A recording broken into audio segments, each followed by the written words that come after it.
Bon dia, nois, bon dia, noies. Anem a l'últim vídeo del tema on tractarem els augments percentuals i les disminucions percentuals. Què vol dir això? Doncs quan una quantitat l'augmentem en un cert percentatge o quan la disminuïm en un cert percentatge. Com podem fer això? Podem fer de diverses formes. Jo us explicaré una que penso que és la més senzilla, la més intuïtiva.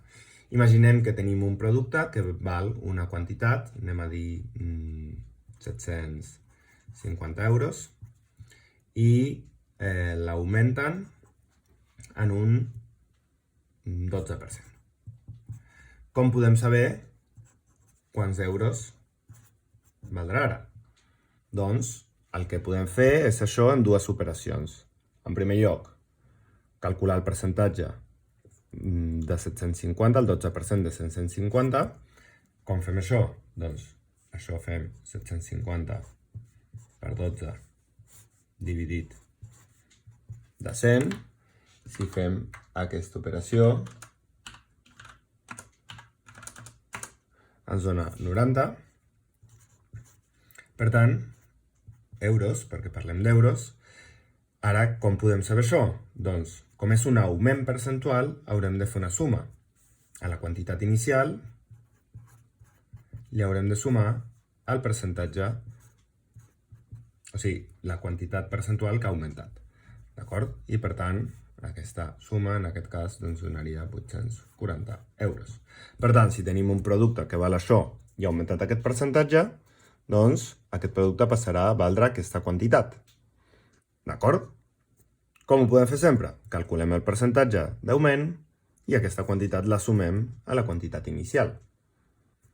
En cas contrari, si tinguéssim el mateix, per facilitar els càlculs, un producte de 750 euros i ens diuen que té un descompte o que ha baixat un 12% el seu preu, per saber el preu final, doncs podem, en primer lloc, calcular el 12%, en aquest cas de 750, o de la quantitat que tinguem, que evidentment ens tornaria a donar els 90 euros, i ara en aquest cas, com és una disminució, doncs en comptes de sumar els 90 al preu inicial, els restarem. I això ens tornarà a donar això, val? Això en aquest cas doncs ens donarà 660 euros. Val? Per tant, en cas d'un augment percentual, hem de sumar el percentatge. En cas d'una disminució, hem de restar el percentatge. Això sempre ens funcionarà. Podríem fer amb una única operació, però per ara quedem-nos com a una iniciació en això, fent-ho així, que sempre ens funcionarà. Ara, què ens podríem preguntar també?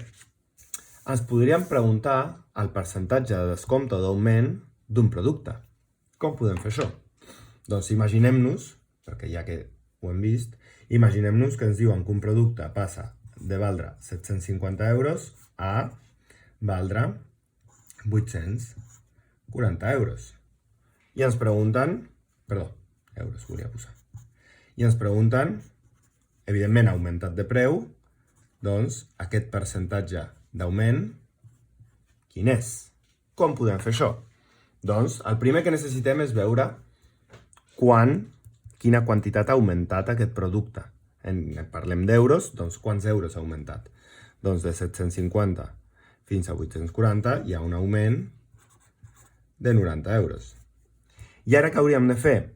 Doncs veure quin percentatge és aquesta part d'aquest total, com hem fet en el vídeo anterior. Com puc saber quin percentatge és 90 de 750? Doncs simplement fent 90 dividit 750 i això ho multiplicarem de 100. Si fem aquesta divisió ens donarà 0,12% i això ens donarà 12%, que sabíem que havia de passar perquè són els números que he fet servir per l'exemple d'abans. Per tant, el percentatge d'augment, aquest producte ha augmentat un 12%. De la mateixa manera, podríem saber el percentatge de disminució en una disminució de preu, per exemple. Si passem d'un producte de 750 euros a 660 euros i ens pregunten, com evidentment ha baixat, doncs quin és aquest percentatge de disminució, com ho podríem saber? Doncs igual, en primer lloc, veient quina quantitat ha disminuït. Ha disminuït 90 euros. Què hauríem de fer ara? Doncs veure quin percentatge és aquesta part d'aquest total, com hem vist en el vídeo anterior i, evidentment, la mateixa operació que he escrit aquí. D'acord? Per tant, fent aquest procediment, podria saber quin és el percentatge de disminució. Entesos? Una cosa que vull que tingueu clara, que ha sortit a classe. Si nosaltres tenim un producte, tenim una quantitat, no cal que sigui sempre diners, val? Per exemple, una quantitat de 50, tornem a posar euros, val? I ens diuen que baixa un 2% un primer cop i que després torna a baixar un 2%.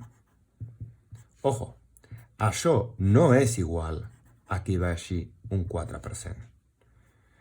D'acord? No podem sumar els percentatges de disminució.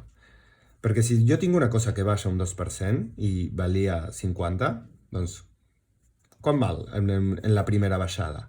Doncs 50 el seu 2%, doncs 50 per 2 dividit de 100, doncs 50 per 2 són 100, entre 100, 1. Val? Per tant, la primera disminució passarà a valdre 49 euros. Si ara torna a baixar un 2%, doncs he de calcular el 2% de 49. 49 per 2 dividit de 100. 49 per 2 són 98 i 98 dividit de 100 doncs són 0,98. Per tant, ara la segona disminució seria 49 menys 0,98. I això ens donarà 48,02 euros. Val? En canvi, si directament jo calculés la disminució del 4%, pensant-me que això és igual, doncs hauria de calcular el 4% de 50. D'acord? Aquesta operació dona 2. I, per tant, la disminució... Perdó, això és un 2. Donaria 48 euros. És cert que aquest número i aquest número s'assemblen molt, val? Però no són el mateix número, i això és matemàtiques, i que les coses siguin iguals, exactament iguals, és molt important. Per tant, no és el mateix fer 2 cops una disminució d'un 2% a fer una disminució d'un 4%. No podem sumar els percentatges quan tenim disminucions o augments successius. Hem d'anar fent pas per pas. Entesos?